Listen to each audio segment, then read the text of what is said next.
Karis screamed out of anger because someone was disrupting his plans. In the park, survivors are lining up to get out of that place because they have already completed collecting stamps, but they still need to get out of the park to finish it.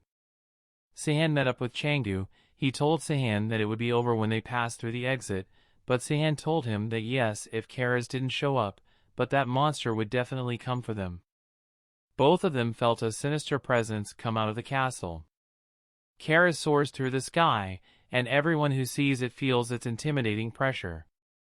Karis dived and landed in front of Sahan, then congratulating him because he made Karis personally come to them. Sahan knows that Karis won't be an easy opponent. He got a little tense fighting Orga and got a little thrown off with Chilwung, but he was never afraid of them, but he felt the anxiety of having to protect everyone from Karis. In his previous life, he would just abandon everyone, but now it's different. Sahan shouts that he will hold it off, and while everyone is evacuating, Karis tells them that he won't just stand there and watch them leave. He uses his wings to throw feather blades at the survivors, but with Sahan's speed, he blocks them all.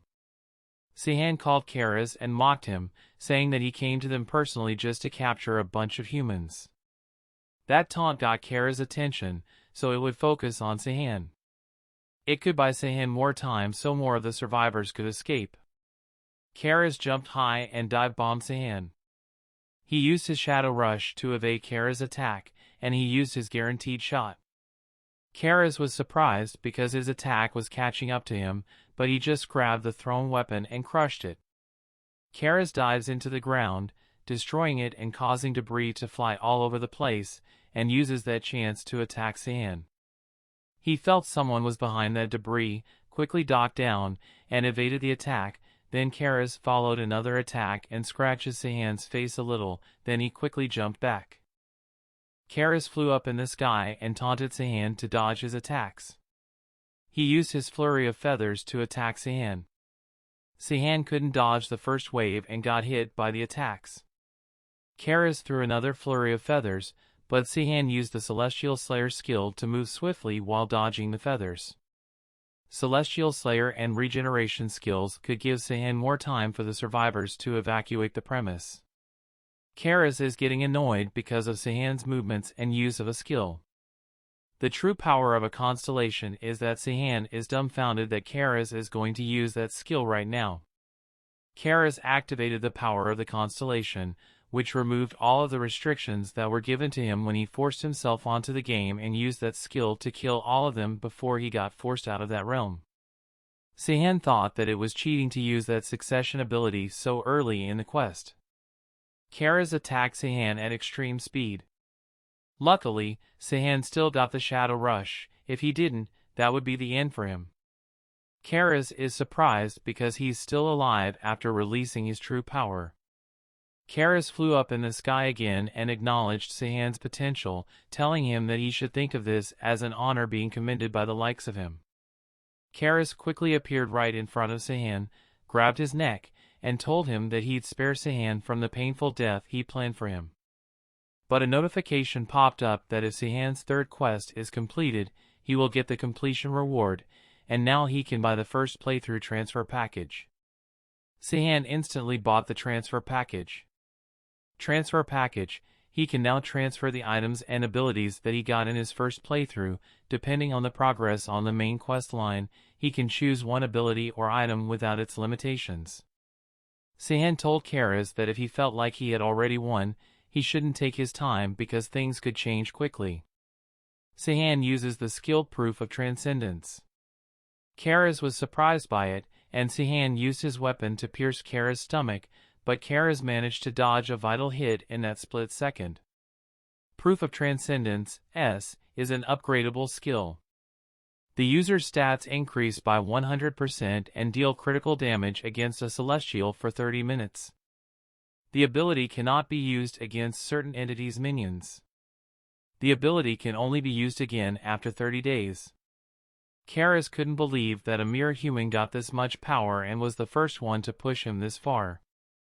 Karis attacked Sahan with another flurry of feathers but dodged them all. Sahan threw another spear for his counterattack. Karis told him that the meager spear wouldn't reach him, but that was a skill-guaranteed shot that pierced through his wings. Karis fell to the ground, and Sahan was surprised because his attacks couldn't pierce its heart even though he had already used proof of transcendence and guaranteed shot. Karis uses another skill, a barrage of range attacks. Sahan almost got caught off guard but quickly took a shield from his inventory to block the attack.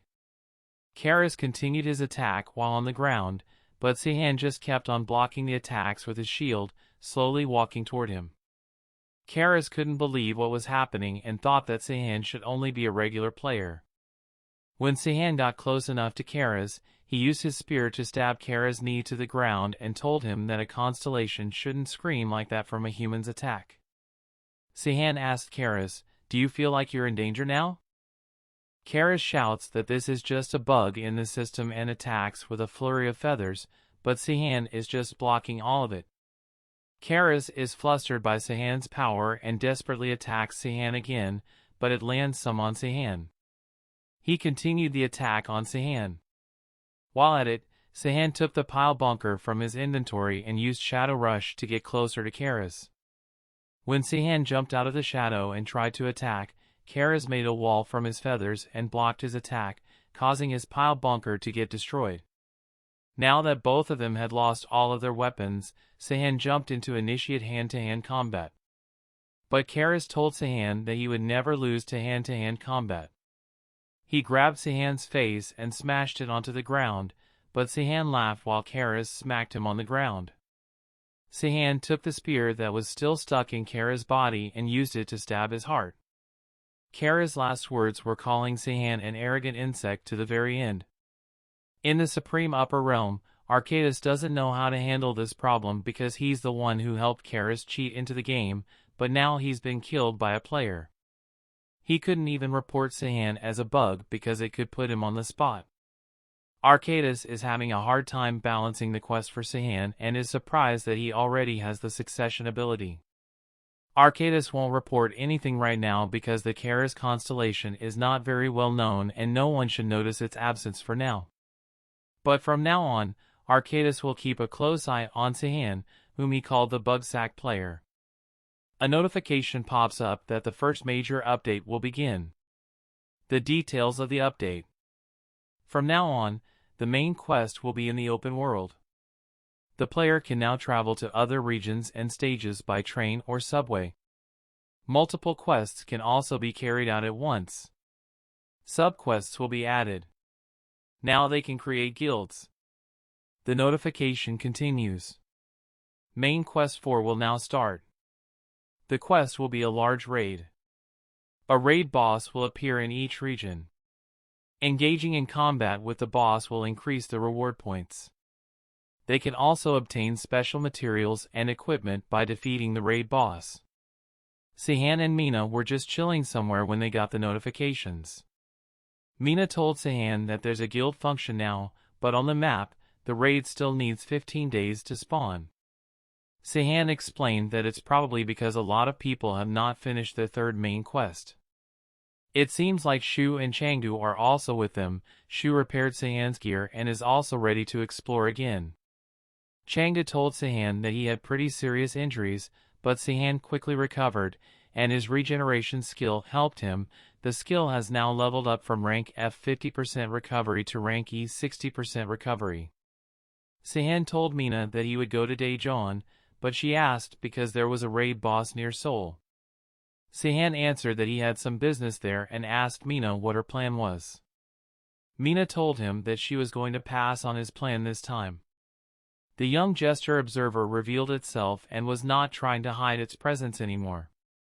Luckily, the battle with Karis was not seen by the other observer because Karis used the skill Veil of Darkness. The only thing they saw was Karis' heart being pierced at the very end.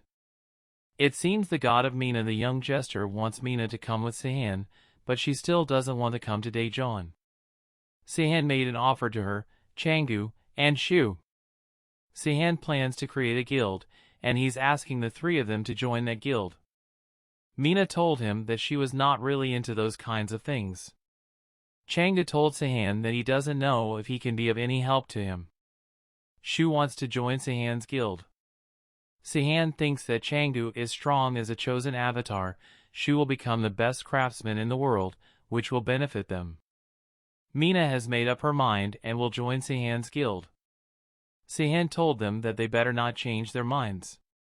Mina asked him when he would go to Dejon, and he answered right now. At the train station, a guild called the Waning Crescent announced that they will take over that train, but Jisoo also boarded that train.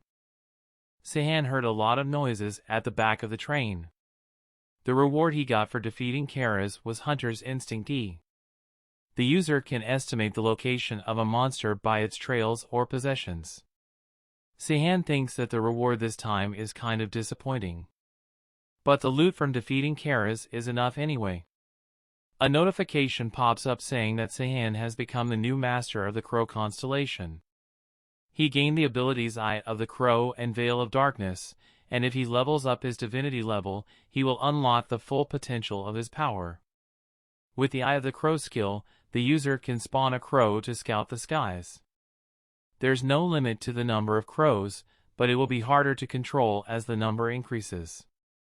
Veil of Darkness skill, the user can blend into the darkness. It seemed like the ability changed depending on the user, but Sahan prefers this effect. Sahan couldn't believe it because he had just defeated a constellation and had already been given divine status. Sahan is looking for the observer of the Witch of Dejon. On the back part of the train, the hijackers are getting killed by Jisoo. One of the hijackers heard rumors about her saying that once her eye turned red, nobody would get out alive. Jisoo threw a head at the fleeing hijacker, knocking him down on the ground. He begged Jisoo to spare him, saying he would change his ways, but Jisoo wouldn't believe the man and ended his life.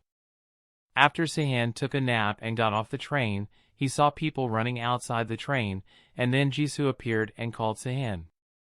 He didn't know that Jisoo was also with him on the train, and she told him she was hurt because he didn't know that. Jisoo rode the train to Dejon too because he saw Sahan boarding it. It seems like Jisoo is constantly checking Sahan's location because they never decide where to meet again. Sahan asked Jisoo why she didn't go to Lome World. She answered that she wanted to go there first, but her third quest appeared and she had to take care of it first. Sahan explained that he came to Dejon to defeat the raid boss of the area.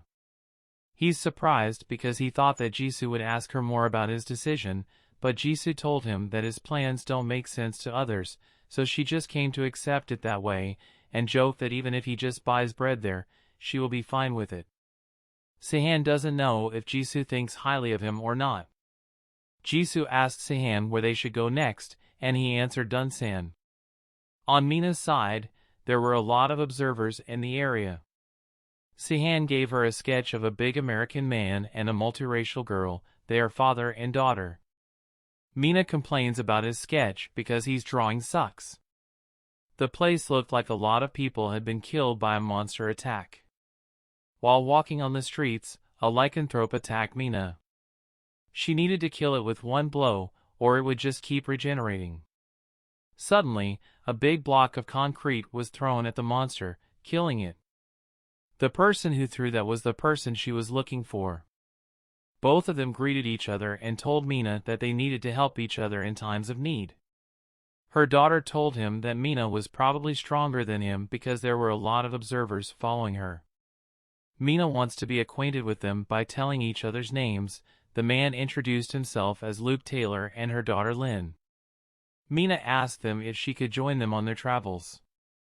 Mina messaged Sahan, saying that she found the people who were looking for the key to humanity's future or something. If you enjoy this, please consider subscribing and liking the video. Thanks!